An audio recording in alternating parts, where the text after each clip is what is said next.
নমস্কার বন্ধুরা, আশা করি সবাই ভালো আছে। আমি একটা নতুন স্বাদের রেসিপি বানাচ্ছি, সবাই মন দিয়ে দেখো। চলো আমি শুরু করছি। এখানে আছে চিংড়ি মাছের পেস্ট, এর মধ্যে কাঁচা লঙ্কা, এখানে আছে 6টা পেঁয়াজ। আমি পেঁয়াজগুলো বের করে নেবো, এই যে এর ভিতরে এইগুলো বের করে নেব। এর মধ্যে দেবো আমি সর্ষের তেল,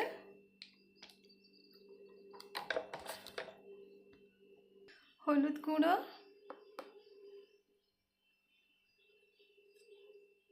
গরম মশলা গুঁড়ো,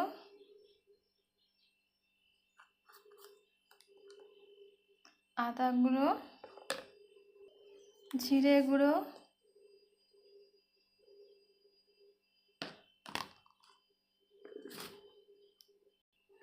লবণ একটু বেশি দিতেই হবে। ভালো করে মেখে নেব। বন্ধুরা, আমি এরকমভাবে পেঁয়াজগুলো ছুরি দিয়ে করে নিয়েছি। কড়াই সর্ষের তেল দেব, এর মধ্যে পুর দিয়ে দেবো। আমি এই চিংড়ি মাছের পেস্টের মধ্যে দিয়ে দেবো। এইভাবে বানিয়ে নিয়েছি আমি। হয়ে গেছে,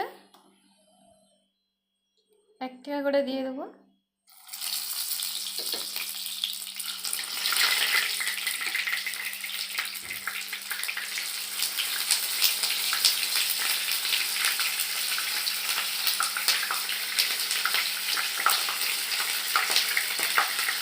চাপা দিয়ে দেবো, লো আছেই রাখতে হবে। পেঁয়াজগুলো উল্টে দেবো।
আমার এই পেঁয়াজগুলো ভাজা হয়ে গেছে, আমি তুলে নেব। আমার এই রেসিপিটা বানানো হয়ে গেছে বন্ধুরা, বাড়িতে ট্রাই করে দেখবে, নিশ্চয়ই ভালো লাগবে। লাইক করতে ভুলে যেও না, সাবস্ক্রাইব করবে। থ্যাংক ইউ বন্ধুরা। গরম ভাতের সঙ্গে দারুণ টেস্ট লাগবে।